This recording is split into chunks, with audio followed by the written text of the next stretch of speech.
Buenos días, buenas tardes, buenas noches. No sé en qué horario estáis viendo este vídeo. Lo que sí sé que hoy vamos a tratar un tema que es súper importante. Estamos hablando de los modelos de base de datos que subyacen bajo lo que es la estructura de Power BI. ¿Cuál es el modelo que más nos conviene y cuáles son las características de este modelo? Luego vamos a ver ese modelo dentro de la estructura de Power BI, a ver cómo funciona.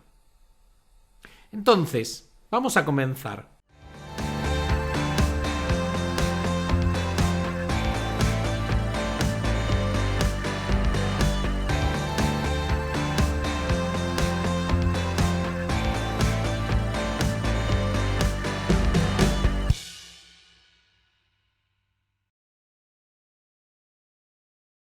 Primero vamos a ver que tenemos dos tipos de modelo. El modelo estrella o el modelo copo de nieve o snowflake.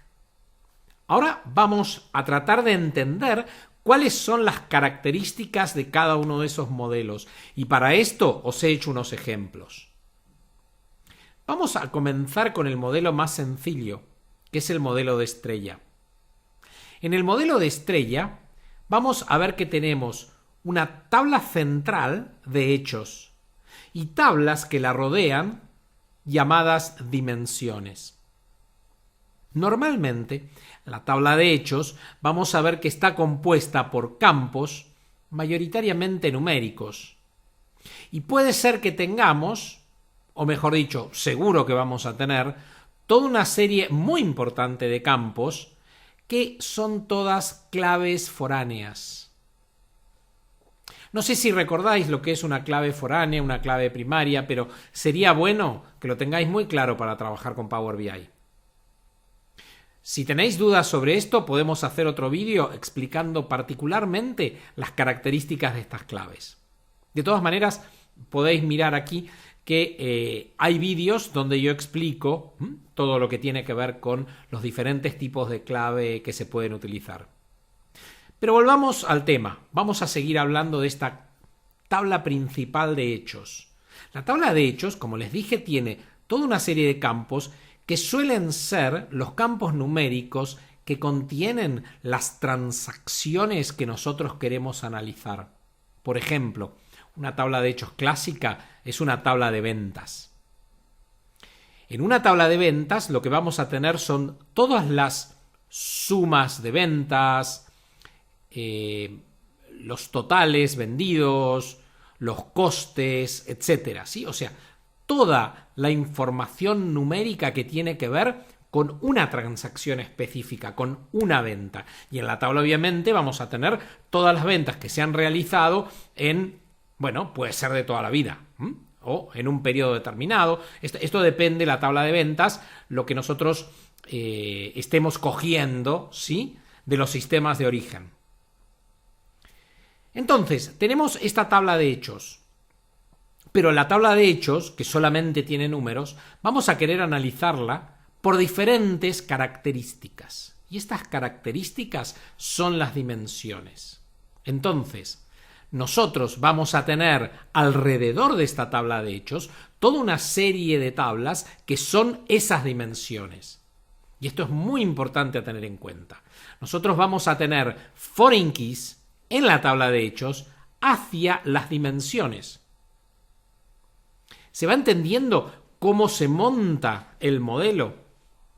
Ahora bien, ¿y qué característica tiene un modelo de tipo estrella?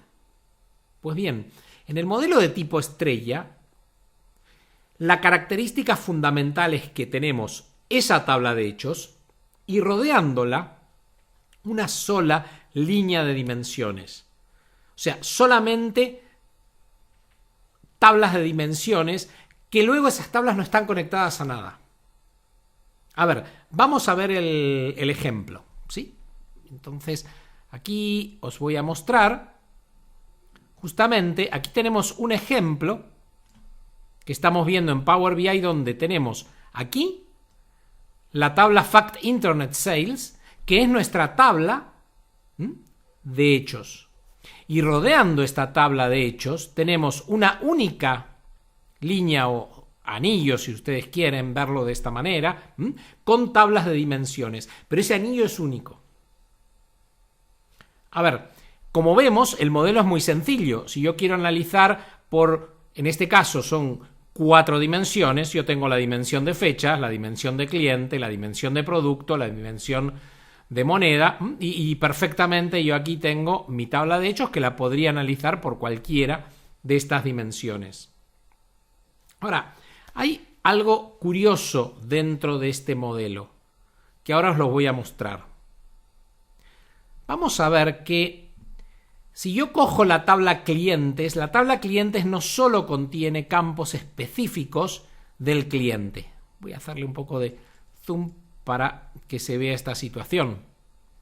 Entonces, si vemos aquí la tabla clientes, lo que vamos a ver es que además de los campos que son específicamente del cliente, vamos a ver otros campos como por ejemplo el código postal, el territorio, la región, el país, etcétera, que también los puedo utilizar a esos campos como dimensión. O sea que en la dimensión cliente no solo tengo lo específico del cliente, sino también tengo allí todo lo que serían foreign keys de ese mismo cliente, pero traídas a la tabla de cliente. Por otra parte, tenemos la tabla de productos. Y en la tabla de productos pasa exactamente lo mismo. Por ejemplo, todos los productos, en este caso en particular, pertenecen a una categoría y a una subcategoría. Ahora bien, lo que yo estoy haciendo aquí es trayéndome los datos de categoría y subcategoría a la tabla de productos. Entonces, no tengo que extenderme en el modelo en otras tablas que estén más allá de la tabla de productos, sino que lo que hago es me lo traigo todo esto a la tabla de productos y puedo jugar con ello. Bien, la tabla de fechas y la tabla de monedas no tienen, digamos, ningún efecto de este estilo, digamos, con lo cual no vamos a analizar esto. Pero sí es importante que tengamos en cuenta que no nos estamos yendo más allá de un primer círculo. Ahora bien, ¿y qué pasa cuando trabajamos con el otro modelo que les comenté? El modelo copo de nieve o snowflake. Vamos a verlo. Aquí tengo también otro ejemplo donde os voy a mostrar este modelo. En este modelo vemos que la estructura es bastante más compleja porque la tabla de cliente se asocia a la tabla de geografía. La tabla de producto se asocia a subcategoría y subcategoría a su vez a categoría. Entonces ya no es una estructura con un único círculo, sino que en este caso tenemos un segundo círculo, la tabla de geografía, y un tercer círculo, la tabla de categorías.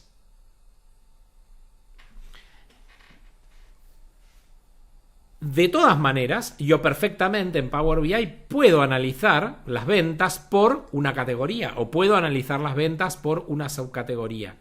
Pero para llegar a la categoría o a la subcategoría, siempre tengo que pasar por la tabla de productos. Entonces, vamos a ver cuáles son las ventajas y desventajas de cada modelo. Porque al fin y al cabo, como les acabo de decir, yo puedo analizar las medidas en un caso y en el otro, pero hay ventajas y desventajas. La primera ventaja del modelo de tipo estrella, y esto es súper obvio, es que es mucho más sencillo. ¿Sí? Si analizo esto que tenemos aquí, realmente vamos a ver que es mucho más sencillo este modelo que el modelo de tipo copo de nieve o snowflake. ¿Sí? Pues está súper claro esto. Ahora bien, el problema con que nos vamos a encontrar aquí es el siguiente. Tenemos muchas repeticiones. Vamos a analizar las tablas. Aquí estamos viendo la tabla de productos y vamos a ver que tengo la clave de la subcategoría y luego al final hay toda una serie de campos que son las descripciones relacionadas con esa subcategoría. vamos a ver que tengo el nombre de la subcategoría que se repite y el nombre de la categoría que también se repite. Podríamos ver también que el nombre de la categoría se repite mucho más que el nombre de la subcategoría. Ahora bien, si cogemos el otro modelo, vamos a ver que estas repeticiones no existen. Y esto es lo importante. Al mirar el otro modelo, nos queda claro que esas repeticiones dejan de existir. Aquí estamos viendo la tabla de productos. Vemos que tenemos la clave foránea de la subcategoría, pero si me voy al final de la tabla, me voy a encontrar con que no tengo repeticiones, ¿sí? Sí que están diferentes descripciones, ¿sí? En diferentes idiomas de el nombre de cada producto, pero nada más. Sí que esto lo tengo en las dos tablas, pero no tengo repeticiones. ¿Por qué? Porque estos datos se encuentran en las otras tablas. Yo tengo aquí una tabla de subcategorías, que es la que está relacionada con la tabla de productos. Vamos a verla.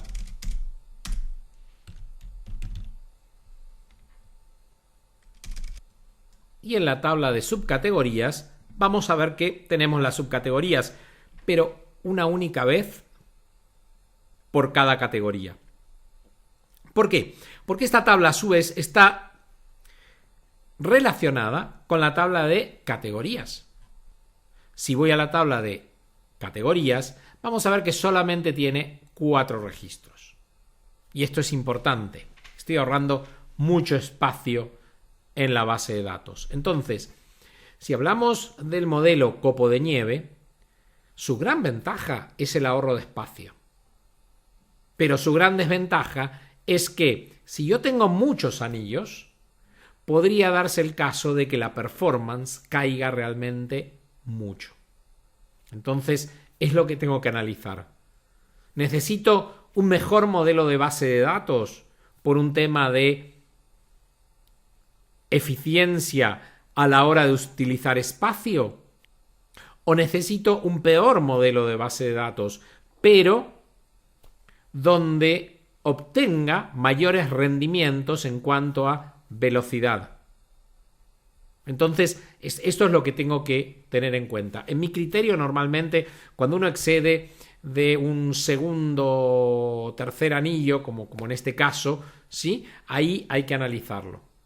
Y también depende mucho de la cantidad de datos que tengamos en las tablas que quedan en esos anillos exteriores. Porque esto lo que empieza a hacer son consultas mucho más complejas, donde se utilizan joins y cosas que hacen compleja la consulta. Esto claramente se puede analizar, un DBA podría analizar perfectamente la performance y en función de esto establecer si vale la pena o no vale la pena utilizar o no un modelo de tipo estrella. A ver, personalmente, desde el punto de vista del diseño, siempre es mejor un Snowflake, pero desde el punto de vista de la performance, siempre es mejor un estrella. Entonces, bueno, ahí es donde tendríamos que jugar. Vamos a ver que para trabajar con Power BI es muy importante tener en cuenta todo lo que les acabo de comentar. No puedo coger las tablas directamente como me las traen los sistemas de origen. Tengo que intentar previamente montar este tipo de esquemas, alguno de los dos. Porque si no, realmente el problema con que me voy a encontrar es un problema muy importante de falta de performance. Las consultas que tiene que hacer Power BI, porque Power BI hace internamente las consultas a través de Power Query. Entonces, por más que yo coja los datos en Power Query y los mejore, no es suficiente. Y esto es algo muy importante. Vamos a ver que hoy por hoy el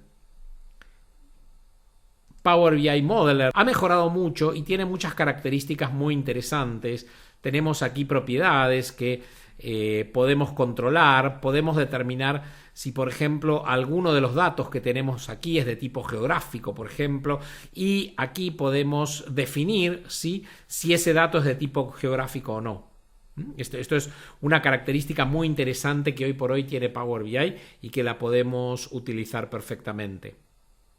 Entonces, bueno, en resumen, lo que quiero que les quede de esta charla es tener mucho cuidado con el modelo que vamos a utilizar, no irse más allá de una tercera capa de anillos o algo parecido, y si no, tratar de desnormalizar las tablas. Esto es algo que, aunque suene raro, porque todos los que estamos en base de datos estamos acostumbrados a que por lo menos debemos utilizar la tercera forma normal, bueno, pues en este caso no. No hay que utilizar la tercera forma normal. En Business Intelligence normalmente lo que intentamos hacer justamente es lo contrario, desnormalizar y utilizar alguno de estos dos modelos.